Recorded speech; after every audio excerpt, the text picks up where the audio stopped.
Nick, do you want to come in? Yeah, thank you for that, Jonathan. It's just with your position as Chief Exec of the PSHE Association, you talk about quality assurance.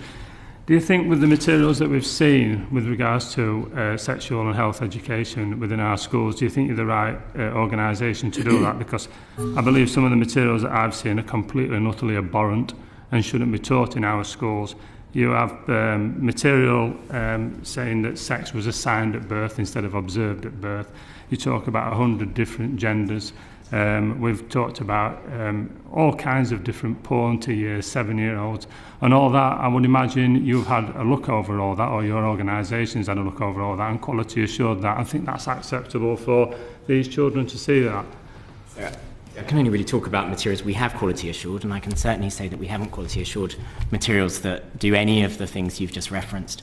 There is, of course, within PSHE, a huge diversity of resources out there from all sorts of organisations. That's why we provide a quality mark, to ensure that resources have been through with a fine-tooth comb to make sure that schools can be secure, that the materials we're putting out are safe, effective, in line with facts about sex and relationships, and that they're appropriate for children of different ages. I think it's really important that we recognise that it's essential for schools to, the government has mandated what schools should be teaching at different ages. There are lots and lots of really appropriate resources out there, and our quality mark is part of ensuring schools can... We need to try and stick to the subject of financial education rather than stray into other territory. But I think the point about age appropriateness is absolutely a valid one, but that is what you're saying. When you quality mark, that is one of the things you take into account.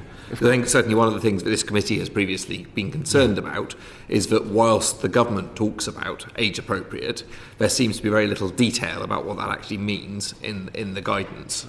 I appreciate that, but if we can't even get the fact that a boy is a boy and a girl is a girl right, then I'm sure that some of this financial is going to say 2 + 2 is 5. I mean, we just need to get these basic facts right, don't we? And I'm just concerned, and I think it needs to be said, that some of this material that's out there with regards to PSHE is just, let's say, it's of extremely poor quality. And if we're going to put this in, the same people are going to be putting the maths and financial education into our schools, I think we've got a right to actually question the quality assurance.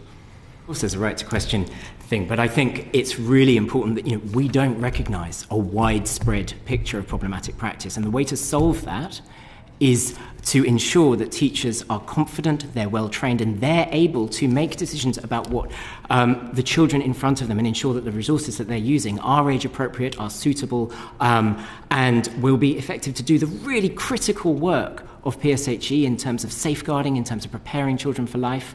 That we know is effective. The research is absolutely clear that when taught well, relationships and sex education delays the first onset of sexual activity amongst young people. It makes it more likely it will be consensual. It reduces the age gap between people having sex. So we know that actually this plays a critical safeguarding role, and I think it's really challenging to say that there's this widespread picture of problematic practice, because we need teachers to walk into the classroom confident. But I think I'm going to ask members and witnesses to perhaps focus on the financial education aspects of what we're doing. Caroline, can I bring you in on Ofsted again? Just